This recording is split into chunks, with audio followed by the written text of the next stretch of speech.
അൻപു ഉദയം പാർട്ടിയുടെ രാഷ്ട്രീയ പ്രത്യയശാസ്ത്രം ഞാൻ നമ്മുടെ റിപ്പബ്ലിക് ഓഫ് ഇന്ത്യയ്ക്കും എന്റെ 147 കോടി സഹപൗരന്മാർക്കും സമർപ്പിക്കുന്നു. സെംബൂസെ എം സുഭാഷ് ബാബു, പ്രസിഡന്റ്, അൻപു ഉദയം പാർട്ടി. എന്റെ വ്യക്തിപരമായ ജീവിതത്തിലും രാഷ്ട്രീയ പ്രവർത്തനങ്ങളിലും ഞാൻ സത്യസന്ധത പുലർത്തുന്നതിനാൽ മാത്രമാണ് ഇപ്പോൾ പരസ്യമായി ഈ കാര്യങ്ങളെല്ലാം ഇവിടെ വളരെ ധൈര്യത്തോടെ നിങ്ങൾക്ക് മുന്നിൽ അവതരിപ്പിക്കാൻ എനിക്ക് കഴിയുന്നത്. രാഷ്ട്രീയത്തിൽ വിലയില്ലാത്ത ആളല്ല ഞാൻ.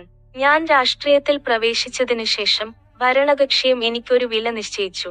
2009 കമ്പം നിയമസഭാ മണ്ഡല ഉപതിരഞ്ഞെടുപ്പിൽ അൻപു ഉദയം എന്ന എന്റെ വ്യക്തിപരമായ രാഷ്ട്രീയ വ്യക്തിത്വത്തിൽ അൻപു ഉദയം പീപ്പിൾസ് സ്ഥാനാർത്ഥിയായി ഞാൻ തിരഞ്ഞെടുപ്പിൽ മത്സരിച്ചപ്പോൾ 2009 ഓഗസ്റ്റ് 4 മുതൽ 2009 ഓഗസ്റ്റ് 16 വരെ കമ്പം നിയോജക മണ്ഡലം മുഴുവൻ ഞാൻ എന്റെ തിരഞ്ഞെടുപ്പ് പ്രചാരണത്തിലായിരുന്നു.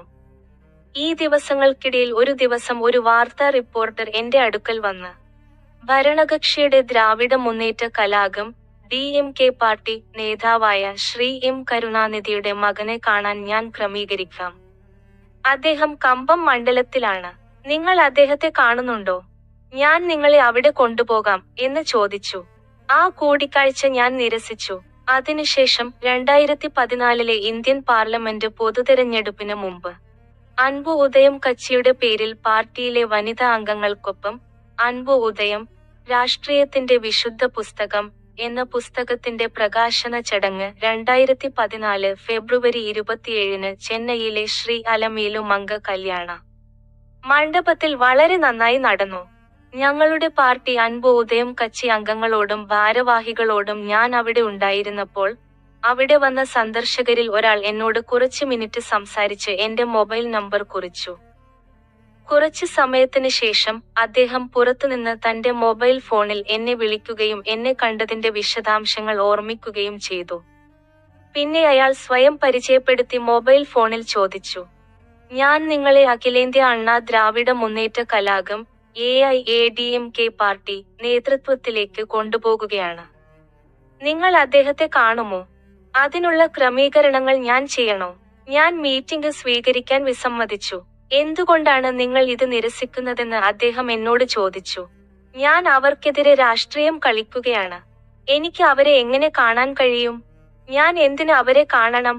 ഈ രണ്ട് പാർട്ടി നേതൃത്വങ്ങൾക്കും എതിരായി തമിഴ്നാട്ടിൽ നിന്ന് ദേശീയ തലത്തിലും സംസ്ഥാന തലത്തിലും മൂന്നാമത്തെ നേതാവായി രാഷ്ട്രീയം നടത്താനാണ് ഞാൻ വന്നിരിക്കുന്നതെന്ന ഞങ്ങളുടെ അൻപു ഉദയം രാഷ്ട്രീയ നിലപാട് ഞാൻ അദ്ദേഹത്തോട് പറഞ്ഞപ്പോൾ അദ്ദേഹം കൂടുതലൊന്നും പറയാതെ എന്നോട് പറഞ്ഞു, എന്റെ മൊബൈൽ നമ്പർ ശ്രദ്ധിക്കുക. ഇതിനെക്കുറിച്ച് നിങ്ങൾക്ക് എന്തെങ്കിലും അഭിപ്രായമുണ്ടെങ്കിൽ എന്നെ വിളിക്കൂ, അദ്ദേഹം സംസാരിച്ചുകൊണ്ട് പറഞ്ഞു. ഈ രണ്ട് വ്യത്യസ്ത കാലഘട്ടങ്ങളിലും ഒരു കാലത്ത് ദ്രാവിഡ മുന്നേറ്റ കലാഗം DMK പാർട്ടിയും മറ്റൊരിക്കൽ AIADMK പാർട്ടിയും യഥാക്രമം തമിഴ്നാട്ടിൽ ഭരണകക്ഷികളായി അധികാരത്തിലിരുന്നു. ഈ സമയത്ത് അധികാരത്തിലിരിക്കുന്ന പ്രമുഖ പാർട്ടികൾ എന്റെ രാഷ്ട്രീയത്തിന് വലിയ വില നൽകാൻ മുന്നോട്ട് വന്നു. ഞാൻ എന്റെ രാഷ്ട്രീയം സത്യസന്ധമായി നടത്തി എന്റെ തിരഞ്ഞെടുപ്പ് മേഖലയിൽ ആത്മാർത്ഥതയോടെ മത്സരിച്ചു. ഇപ്പോൾ എന്റെ വഴിയിൽ വരുന്ന അവസരങ്ങൾ ഉപേക്ഷിച്ചുകൊണ്ടാണ് ഞാൻ രാഷ്ട്രീയത്തിലുള്ളത്. എന്റെ രാഷ്ട്രീയ പ്രവർത്തനത്തിന്റെ എല്ലാ ഘട്ടങ്ങളിലും എന്നോടൊപ്പം ഉണ്ടായിരുന്ന general secretary Shri S. Mohan, നിങ്ങളുടെ രാഷ്ട്രീയത്തിൽ വരുന്ന ഈ അവസരങ്ങൾ നിങ്ങൾ എന്തുകൊണ്ട് പ്രയോജനപ്പെടുത്തരുത്? എന്തുകൊണ്ടാണ് നിങ്ങൾ ഇങ്ങനെ നിഷേധിക്കുന്നത് എന്ന് എന്നോട് ചോദിച്ചപ്പോൾ ഇതുമായി ബന്ധപ്പെട്ട കാര്യങ്ങളിൽ എനിക്ക് ഒന്നും അറിയാത്തതുപോലെ ഞാൻ അദ്ദേഹത്തോട് പറഞ്ഞു, എന്തുകൊണ്ടാണ് അവർ എന്നെ കാണാൻ ആഗ്രഹിക്കുന്നുവെന്ന് പറയുന്നത്? അവർക്ക് എന്നോട് പൊതുവായി എന്താണ് ബന്ധം? ഇതിന് അദ്ദേഹം പറഞ്ഞു, മറ്റെന്തിന്? അവർ നിങ്ങൾക്ക് 2 സ്യൂട്ട്കേസുകൾ ധാരാളം പണം തരും. അവർ നിങ്ങൾക്ക് ഒരു കാർ തരും. നിങ്ങൾ അത് വാങ്ങണം, അത്രമാത്രം. ഇതെല്ലാം നിങ്ങൾക്ക് ആശ്വാസമാകുമോ, അല്ലേ? ഇതല്ലാതെ നിങ്ങൾക്ക് മറ്റെന്താണ് വേണ്ടത്? അദ്ദേഹം വീണ്ടും എന്നോട് ചോദിച്ചു, ഇവിടെ എല്ലാവരും രാഷ്ട്രീയത്തിൽ ഇങ്ങനെയാണ്. എന്തുകൊണ്ടാണ് നിങ്ങൾ അത് വേണ്ടെന്ന് പറയുന്നത്? എല്ലാവരും ചിന്തിക്കുന്നത് രാഷ്ട്രീയം എന്നാൽ ഇങ്ങനെയാണ് എന്നാണ്. എല്ലാ രാഷ്ട്രീയക്കാരും ചിന്തിക്കുന്നത് രാഷ്ട്രീയം ഇങ്ങനെയാണ് എന്നാണ്. ഞാൻ എല്ലാം കണ്ടിട്ടുണ്ട്. രാഷ്ട്രീയത്തിലെ എല്ലാവരും അങ്ങനെയാണ്. പക്ഷെ ഞാൻ രാഷ്ട്രീയത്തിൽ അങ്ങനെയാകില്ല. എനിക്ക് അത്തരമൊരു രാഷ്ട്രീയത്തിൽ നിന്ന് ഒന്നും വേണ്ട. ഞാൻ ഇത്തരത്തിലുള്ള രാഷ്ട്രീയത്തിൽ സത്യസന്ധനായിരിക്കും. എന്റെ രാഷ്ട്രീയം ഇങ്ങനെയായിരിക്കും, ഞാൻ അദ്ദേഹത്തോട് പറഞ്ഞു. പ്രസിഡന്റ് എന്ന നിലയിൽ ഞാനും നമ്മുടെ ജനറൽ സെക്രട്ടറിയും തമ്മിൽ അനാവശ്യമായ വിവാദപരമായ സംഭാഷണങ്ങളൊന്നുമില്ലാതെ ആ സമയത്ത് യാദൃശ്ചികമായി സംഭാഷണം നടന്നു. പിന്നെ ഞാൻ തുടർന്നു. ആരെങ്കിലും ഒരു ബിസിനസ് ചെയ്താൽ അവൻ അതിൽ ഒരു ബിസിനസ്സുകാരനായിരിക്കണം. ആരെങ്കിലും രാഷ്ട്രീയം ചെയ്താൽ അവൻ അതിലൊരു രാഷ്ട്രീയക്കാരനായിരിക്കണം. ഈ രാഷ്ട്രീയം നമ്മൾ ഇവിടെ ആ ബിസിനസ്സുമായി കൂട്ടിക്കലർത്തരുത്. അത് രണ്ടും മൊത്തത്തിൽ നശിപ്പിക്കും. ഇത് രാഷ്ട്രീയ ധാർമ്മികതയല്ല, അത് ബിസിനസ് ധാർമ്മികതയല്ല. എനിക്ക് അങ്ങനെ ബിസിനസ് ചെയ്യണമെങ്കിൽ ഞാൻ എന്തിന് രാഷ്ട്രീയത്തിലേക്ക് വരണം? ഞാൻ മറ്റെന്തെങ്കിലും ബിസിനസ്സിലേക്ക് പോകുമായിരുന്നു. ഇത് ചെയ്യാൻ ഞാൻ മറ്റെന്താണ് ഈ രാഷ്ട്രീയത്തിലേക്ക് വരേണ്ടത്? ഇത് ചെയ്യാൻ ഇവിടെ ധാരാളം ആളുകളുണ്ട്. ഇവിടെ എല്ലാവരും ഇങ്ങനെയാണ് രാഷ്ട്രീയം ചെയ്യുന്നത്. എനിക്ക് വേണ്ടി ഞാൻ കുറച്ചുകൂടി രാഷ്ട്രീയം നശിപ്പിക്കണോ എന്ന് ഞാൻ അദ്ദേഹത്തോട് പറഞ്ഞു. നിലവിലെ രാഷ്ട്രീയ സാഹചര്യങ്ങൾ കണക്കിലെടുത്ത് അദ്ദേഹം എന്നോട് ചോദിച്ചു, പിന്നെ നിങ്ങൾ എന്തിനാണ് രാഷ്ട്രീയത്തിലേക്ക് വരേണ്ടത്? പിന്നെ നിങ്ങളെ സഹായിക്കാൻ നിങ്ങളുടെ നേതൃത്വമായി ഞങ്ങൾ എന്തിനാണ് രാഷ്ട്രീയം നടത്തേണ്ടത്? അതിന് ഞാൻ പറഞ്ഞു, ഈ രാജ്യത്ത് രാഷ്ട്രീയം നടത്തുന്ന എല്ലാവരും അരാജകവാദികൾ, ക്രൂരതകൾ, സ്വേച്ഛാധിപതികൾ, അഴിമതിക്കാർ, കൈക്കൂലി വാങ്ങുന്നവർ എന്നിവരാണെന്ന് കരുതുന്നു. അങ്ങനെയല്ല. ലോകത്തിൽ എല്ലാ തുറകളിൽ നിന്നുമുള്ള ആളുകളുണ്ട്. നമ്മളെപ്പോലെ സത്യസന്ധരുമുണ്ട്. ഞാൻ ഇത്രയും സത്യസന്ധനായി വളർന്നു. ഇനി ഞാൻ രാഷ്ട്രീയത്തിൽ ഇങ്ങനെയായിരിക്കില്ല. എന്നെപ്പോലെ രാഷ്ട്രീയത്തിൽ സത്യസന്ധത പുലർത്താൻ ആഗ്രഹിക്കുന്ന ആളുകൾ ഇപ്പോഴും ഈ ലോകത്തിലുണ്ട്. സെമ്പൂട്സി എം സുഭാഷ് ബാബു നമ്മളെപ്പോലെയുള്ള ഒരാൾ. അൻപു ഉദയം രാഷ്ട്രീയത്തിൽ സത്യസന്ധമായി പ്രവർത്തിച്ചിട്ടുണ്ട്. ഒരു രാഷ്ട്രീയ പാർട്ടിയായി അൻപു ഉദയം കാച്ചിയെ നയിച്ചിട്ടുണ്ട്. ഇന്ത്യൻ തിരഞ്ഞെടുപ്പ് കമ്മീഷൻ രജിസ്റ്റർ ചെയ്ത അൻപു ഉദയം കാച്ചിയുടെ തിരഞ്ഞെടുപ്പിൽ സ്ഥാനാർത്ഥിയായി മത്സരിക്കുകയും പങ്കെടുക്കുകയും ചെയ്തിട്ടുണ്ട്. ജനങ്ങൾക്ക് നമ്മൾ സത്യസന്ധമായി രാഷ്ട്രീയത്തിൽ ഏർപ്പെടണം. അവരുടെ മനസ്സിൽ മാനസികാവസ്ഥ സൃഷ്ടിക്കണം. അത് എല്ലാവർക്കും ബഹുമാനിക്കപ്പെടും. ഈ തലമുറയിൽ എല്ലാവരും അത് അനുഭവിക്കണമെന്ന് നമുക്ക് ബഹുമാനമുണ്ടാകും. നമ്മുടെ ഭാവി തലമുറ രാഷ്ട്രീയത്തിൽ വളരണം എന്നതിന്റെ അടിസ്ഥാനത്തിലാണ് അൻപു ഉദയം രാഷ്ട്രീയത്തിന്റെ പ്രധാന ലക്ഷ്യം.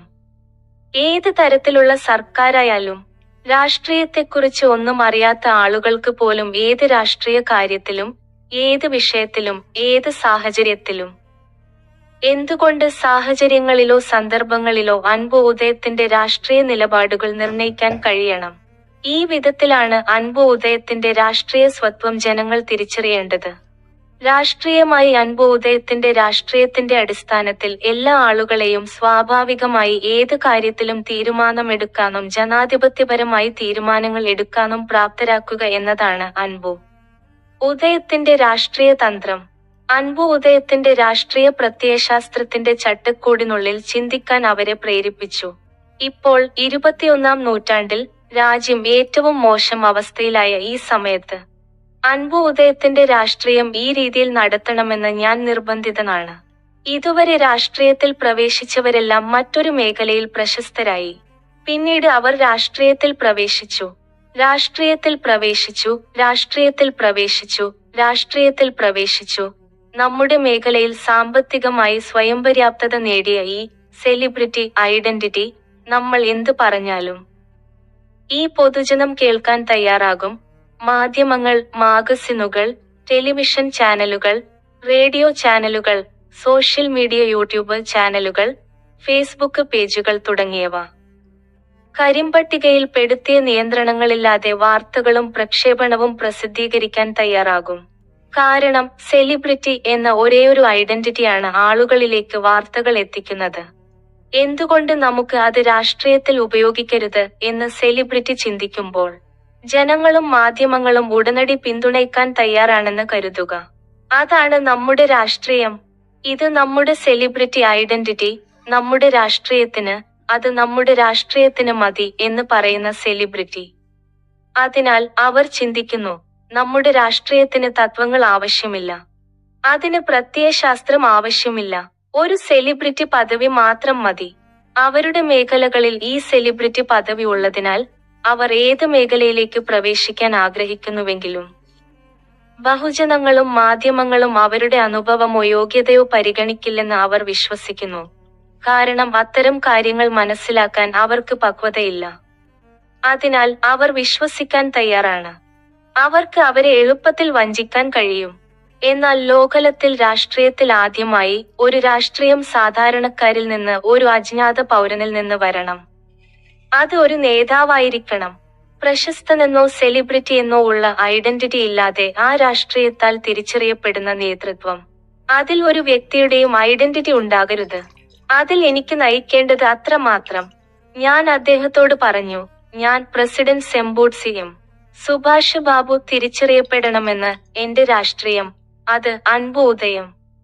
അൻപു ഉദയം എന്റെ രാഷ്ട്രീയം ഞാൻ തിരിച്ചറിയണം. അത് ഞാൻ. പ്രസിഡന്റ് സെമ്പൂട്സി എം. സുഭാഷ് ബാബു. ഈ രണ്ട് കാര്യങ്ങളും എന്റെ രാഷ്ട്രീയത്തിൽ ഒരുമിച്ച് കൂടിച്ചേർന്നതാണ്.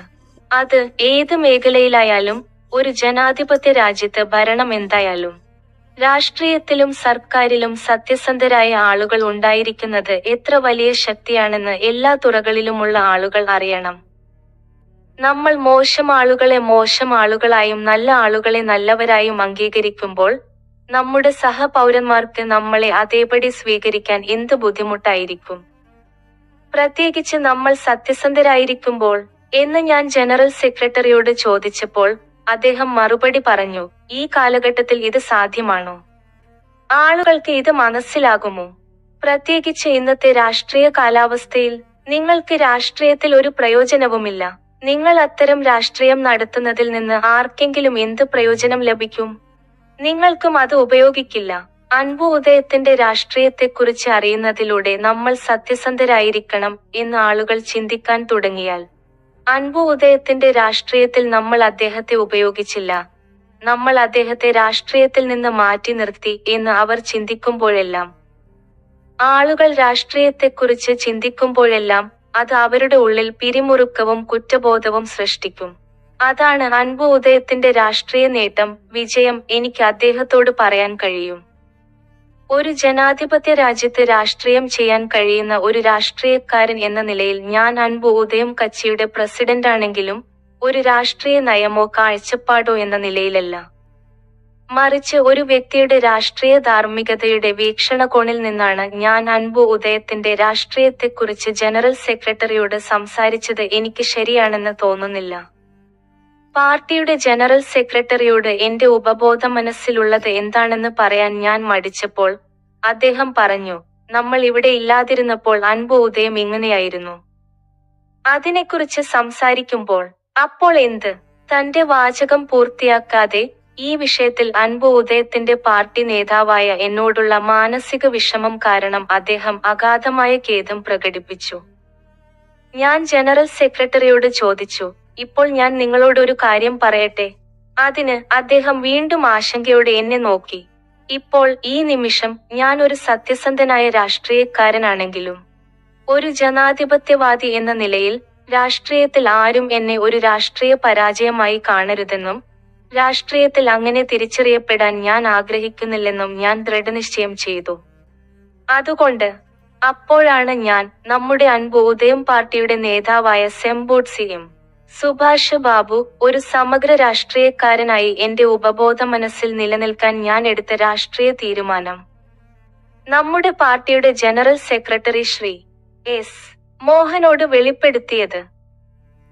കാരണം അൻപു ഉദയം കച്ചിയുടെ പ്രസിഡന്റിനൊപ്പം ഇത്രയും വർഷവും ധാരാളം പണവും ചെലവഴിച്ചതിനു ശേഷം ഈ രാഷ്ട്രീയത്തിൽ ഏർപ്പെടുകയും തിരഞ്ഞെടുപ്പുകളിൽ പങ്കെടുക്കുകയും സർക്കാരുകൾക്ക് നിരവധി കത്തുകൾ എഴുതുകയും ചെയ്ത ശേഷം നമ്മുടെ എല്ലാ കഠിനാധ്വാനവും അദ്ദേഹം കാരണം പാഴായിപ്പോയി.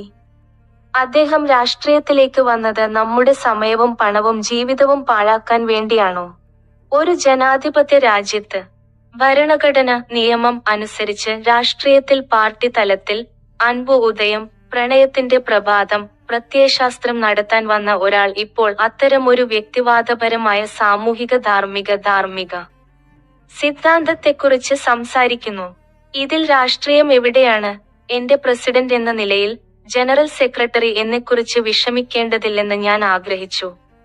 കാരണം ഇത്രയും സാമ്പത്തിക ബുദ്ധിമുട്ടുകൾക്കിടയിൽ രാഷ്ട്രീയ രംഗത്ത് പ്രവേശിച്ച് അത് ഇത്രയും കാലം നടത്തുകയും തിരഞ്ഞെടുപ്പിൽ മത്സരിക്കുകയും ചെയ്ത ഞങ്ങൾ ഒടുവിൽ അതെല്ലാം പാഴായിപ്പോയി എന്ന് ജനറൽ സെക്രട്ടറി ദുഃഖിക്കും. ആ നിമിഷം എന്റെ ഹൃദയത്തിന്റെ ആഴങ്ങളിൽ നിന്നുള്ള എന്റെ രാഷ്ട്രീയ ചിന്തകൾ അദ്ദേഹത്തോട് പ്രകടിപ്പിക്കേണ്ടത് അത്യാവശ്യമാണെന്ന് എനിക്ക് തോന്നി. അൻപു ഉദയം കക്ഷിയുടെ നേതാവായ ഞാൻ, സെമ്പൂട്സി എം സുഭാഷ് ബാബു, അൻപു ഉദയം കക്ഷിയുടെ ജനറൽ സെക്രട്ടറി ശ്രീ എസ് മോഹനോട്, അതായത് സൈന്യം എന്റെ അടുത്ത് വന്ന് നിങ്ങൾ സർക്കാർ നടത്തുക, ഞങ്ങൾ അത് നോക്കിക്കൊള്ളാം എന്ന് പറഞ്ഞ് സർക്കാർ എനിക്ക് കൈമാറും എന്ന് പറഞ്ഞപ്പോൾ അദ്ദേഹം ഒരു നിമിഷം സ്തബ്ധനായി. അടുത്ത നിമിഷം അദ്ദേഹം എന്നോട് ചോദിച്ചു, ഇന്ത്യ ഇത് ഒരു ജനാധിപത്യ രാജ്യമാണ്, ഇത് ഇവിടെ സാധ്യമാണോ? ഞാൻ അദ്ദേഹത്തോട് തിരിച്ചു ചോദിച്ചു, രാജ്യത്ത് ഭരണാധികാരികൾ ഇപ്പോൾ ചെയ്യുന്നത് ജനാധിപത്യമാണോ? അതിനുശേഷം ഞാൻ അദ്ദേഹത്തോട് പറഞ്ഞു, ആത്യന്തികമായി രാജ്യത്ത് കാര്യങ്ങൾ ഇങ്ങനെയാണ് സംഭവിക്കുക. ഈ സന്ദേശം അവരിലേക്ക് എങ്ങനെ എത്തുമെന്ന് എനിക്കറിയില്ല, പക്ഷെ എനിക്ക് ഉപബോധ മനസ്സോടെ തോന്നുന്നത് അതാണ്. എന്റെ വികാരങ്ങൾ പൂർണ്ണമായും മനസ്സിലാക്കിയ ജനറൽ സെക്രട്ടറി, ഒരു പാർട്ടി നേതാവെന്ന നിലയിൽ നിങ്ങൾ ഒരു ലക്ഷ്യത്തോടെ അൻപു ഉദയം രാഷ്ട്രീയം നടത്തുന്നു, അതിനാൽ ഞങ്ങൾ നടത്തുന്ന രാഷ്ട്രീയം ശരിയാണ് എന്ന് ഞാൻ പറഞ്ഞതിനോട് യോജിച്ചു. ഇന്ത്യയിലെ തിരഞ്ഞെടുപ്പ് കമ്മീഷനോട് ഞാൻ ഇപ്പോൾ ഇത് പറയുന്നു. നിങ്ങളുടെ കീഴുദ്യോഗസ്ഥരോട് എനിക്ക് ഇത് എങ്ങനെ പറയാൻ കഴിയും? ഒരു ജനാധിപത്യ രാജ്യമായ ഇന്ത്യയിൽ പാർട്ടി രജിസ്റ്റർ ചെയ്യുന്നതിനും തിരഞ്ഞെടുപ്പ് നടത്തുന്നതിനും രാജ്യത്തെ സർക്കാരിനെ ഭരിക്കുന്ന ജനങ്ങളുടെ പ്രതിനിധികളെ തിരഞ്ഞെടുക്കുന്നതിനും പാർട്ടിയെ അംഗീകരിക്കുന്നതിനും പൗരന്മാർക്ക് ഉത്തരവാദിത്തമുള്ള തിരഞ്ഞെടുപ്പ് കമ്മീഷൻ നിങ്ങളാണ് നയിക്കുന്നത്. അതിനാൽ അൻപു ഉദയം കക്ഷിയുടെ സ്ഥാപകനും പ്രസിഡന്റും എന്ന നിലയിൽ എനിക്ക് ഇത് നിങ്ങളോട് മാത്രമേ പറയാൻ കഴിയൂ. ഇപ്പോൾ 2025 ഓഗസ്റ്റ് 15-ന് ഇത് അൻപു ഉദയം കക്ഷിയുടെ നേതാവായ ഞാൻ എഴുതിയ ഒരു വ്യക്തിപരമായ കത്താണ്. ഇത് ഒരു ഭരണപരമായ കത്ത് കൂടിയാണ്. ഞാൻ ഇപ്പോൾ ഇത് ഇന്ത്യൻ തിരഞ്ഞെടുപ്പ് കമ്മീഷന് സമർപ്പിക്കുന്നു. ഇന്ത്യൻ ജനാധിപത്യ റിപ്പബ്ലിക്കിൽ ഒരു പൗരനും സത്യസന്ധനായ ഒരു രാഷ്ട്രീയക്കാരനും എന്ന നിലയിൽ എനിക്ക് ഇപ്പോൾ നിങ്ങളോട് പറയാൻ കഴിയുന്നത് ഇതാണ്. ഇപ്പോൾ ഇവിടെ എനിക്ക് മാത്രമേ ഇത് പറയാൻ കഴിയൂ. ഇത് ശരിയോ തെറ്റോ എന്ന് ആരാണ് പറയുക? ആരും ഇതിന് മുന്നോട്ട് വരില്ല. അതുകൊണ്ട് ഈ വിഷയത്തിൽ ഉൾപ്പെട്ടിരിക്കുന്ന സെമ്പൂട്സി എം സുഭാഷ് ബാബു എന്ന ഞാൻ ഇന്ത്യൻ തിരഞ്ഞെടുപ്പ് കമ്മീഷനിൽ രജിസ്റ്റർ ചെയ്തിട്ടുള്ള ഒരു രാഷ്ട്രീയ പാർട്ടിയുടെ നേതാവ് എന്ന നിലയിൽ ഞങ്ങളുടെ അൻപു ഉദയത്തിന്റെ രാഷ്ട്രീയ നിലപാട് ഇവിടെ രജിസ്റ്റർ ചെയ്യുന്നു. ഇന്ത്യൻ റിപ്പബ്ലിക്കിൽ ലോകത്ത് ആദ്യമായി ഒരു ജനാധിപത്യ രാജ്യത്ത് രാഷ്ട്രീയം അത് പൗരന്മാരുടെ വീക്ഷണകോണിൽ നിന്ന് ഉയർന്നു വരണം. ഒരു പൗരൻ അത് ജനങ്ങളുടെ കാഴ്ചപ്പാടിൽ നിന്ന് വരണം. ഏതെങ്കിലും സെലിബ്രിറ്റിയുടെ വ്യക്തിപരമായ ഐഡന്റിറ്റി ഇല്ലാതെ അത് ഒരു രാഷ്ട്രീയ പ്രത്യയശാസ്ത്രമായി ജനങ്ങൾക്ക് മുന്നിൽ മാത്രമേ പ്രത്യക്ഷപ്പെടാവൂ. ആ രാഷ്ട്രീയ പ്രത്യയശാസ്ത്രത്തിലൂടെ ഒരു നേതാവിനെ രാജ്യത്ത് തിരിച്ചറിയണം. അതിൽ ഒരു വ്യക്തിയുടെ ഐഡന്റിറ്റി ഉണ്ടാകരുത്. അതിനെ നയിക്കുക മാത്രമാണ് എന്റെ പങ്ക്. ഇതുപോലെ അൻപു ഉദയം രാഷ്ട്രീയം എന്നെ തിരിച്ചറിയണം എന്ന് ഞാൻ ജനറൽ സെക്രട്ടറിയോട് പറഞ്ഞു. 2016 തമിഴ്നാട് സംസ്ഥാന നിയമസഭാ പൊതുതെരഞ്ഞെടുപ്പിന് ശേഷം ഞാനും അൻപു ഉദയം കാച്ചിയുടെ നേതാവായ സെമ്പൂട്സി എം സുഭാഷ് ബാബുവും അൻപു ഉദയം കാച്ചിയുടെ ജനറൽ സെക്രട്ടറി ശ്രീ എസ് മോഹനും തമ്മിൽ മുകളിൽ സൂചിപ്പിച്ച സംഭാഷണങ്ങൾ നടന്നുവെന്ന് ഞാൻ ഇവിടെ ചൂണ്ടിക്കാണിക്കാൻ ആഗ്രഹിക്കുന്നു. 2016 May 25, May 27, June 20, June 22, June 8 തീയതികളിൽ യഥാക്രമം ആ 5 കത്തുകൾ എഴുതുന്നതിനു മുമ്പ് ഞങ്ങൾ രണ്ടുപേരും തമ്മിലുള്ള സംഭാഷണം ഞാൻ ഇതിനകം സൂചിപ്പിച്ചതുപോലെ ADMK പാർട്ടി ജനറൽ സെക്രട്ടറിയും തമിഴ്നാട് സംസ്ഥാന നിയമസഭയിലെ ഭരണകക്ഷി നേതാവും തമിഴ്നാട് മുഖ്യമന്ത്രിയുമായ സെൽവി ജയലളിത, തമിഴ്നാട് സംസ്ഥാന നിയമസഭയിലെ പ്രതിപക്ഷ പാർട്ടി നേതാവും തിരുവാരൂർ നിയോജക മണ്ഡലത്തിലെ നിയമസഭാ അംഗവുമായ DMK പാർട്ടിയുടെ നേതാവുമായ Shri M Karunanidhi, Indian union ഗവൺമെന്റിന്റെയും ഇന്ത്യൻ പ്രസിഡന്റിന്റെയും എക്സിക്യൂട്ടീവ് തലവനായ ശ്രീ പ്രണബ് മുഖർജി, ഇന്ത്യൻ തിരഞ്ഞെടുപ്പ് കമ്മീഷന്റെ ജനറൽ സെക്രട്ടറി, എല്ലാ മാധ്യമങ്ങളും മാസികകളും ടെലിവിഷൻ റേഡിയോ ചാനലുകളും സംഘടനകളും അൻപു ഉദയം പാർട്ടിയുടെ രാഷ്ട്രീയം തമിഴ്നാട് സർക്കാർ ഭരിക്കുന്ന പാർട്ടിയെ ഏൽപ്പിക്കാൻ തീരുമാനിച്ചതായി അൻപു ഉദയം പാർട്ടി നേതാവ് എന്ന നിലയിൽ ഞാൻ അൻപു ഉദയം പാർട്ടി ജനറൽ സെക്രട്ടറിയെ അറിയിച്ചിരുന്നു. അൻപു ഉദയം പൗരന്മാരുടെ സ്വന്തം രാഷ്ട്രീയം.